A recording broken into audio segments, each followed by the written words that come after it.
Hi friends, let's കുക്കിലേക്ക് എല്ലാവർക്കും സ്വാഗതം.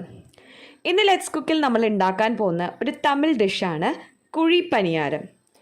ഈ ഡിഷ് ഒരു കുഴിയപ്പം പോലത്തെ ഒരു ഡിഷാണ്, പക്ഷേ ഇത് ഉണ്ടാക്കുന്നത് ഇഡ്ലി മാവ് കൊണ്ടാണ്. അപ്പോൾ ഇതിന് ആദ്യം തന്നെ വേണ്ടത് നമുക്ക് 3 കപ്പ് ഇഡ്ലി മാവ്. ഈ 3 കപ്പ് ഇഡ്ലി മാവിലേക്ക് 2 കപ്പ് ക്യാരറ്റും 2 കപ്പ് സവാളയും 3 ടീസ്പൂൺ പച്ചമുളകും 3 തണ്ട് വേപ്പിലയും 2 ടീസ്പൂൺ മല്ലിയിലയും 2 ടീസ്പൂൺ ചതച്ച ഇഞ്ചിയും ചേർത്ത് നന്നായി മിക്സ് ചെയ്യുക. അടുത്തതായിട്ട് നമുക്ക് വേണ്ടത് ഒരു കുഴിയപ്പച്ചട്ടിയാണ്. ഈ കുഴിയപ്പച്ചട്ടി സാധാരണ ഗ്യാസിൽ വെച്ചിട്ട് ചൂടാക്കാം. ചൂടായി വരുമ്പോൾ അതിനകത്തോട്ട് വെളിച്ചെണ്ണ ഒഴിച്ചു കൊടുക്കുക.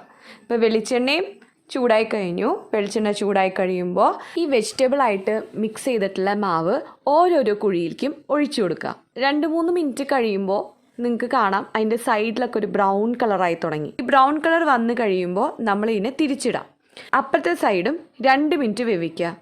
2 മിനിറ്റ് വെവിച്ച് കഴിയുമ്പോൾ 2 ഭാഗവും കറക്റ്റായിട്ട് വെന്ത് കഴിഞ്ഞിട്ടുണ്ടാവും. അത് വെന്ത് കഴിയുമ്പോൾ നമ്മളൊരു സെർവിങ് പ്ലേറ്റിലോട്ട് ഇട്ടിട്ട് തേങ്ങാ ചമ്മന്തിയുടെ കൂടെ സെർവ് ചെയ്യുക. കുഴിപ്പനിയാരം തേങ്ങാ ചമ്മന്തിയുടെ കൂടെ നല്ലൊരു കോമ്പിനേഷനാണ്. അപ്പോൾ ഇത് നിങ്ങളെല്ലാവരും ട്രൈ ചെയ്ത് നോക്കുക. ഞങ്ങളുടെ ചിന്നുക്കുട്ടിക്ക് ഇത് വളരെയധികം ഇഷ്ടമായിട്ടുണ്ട്.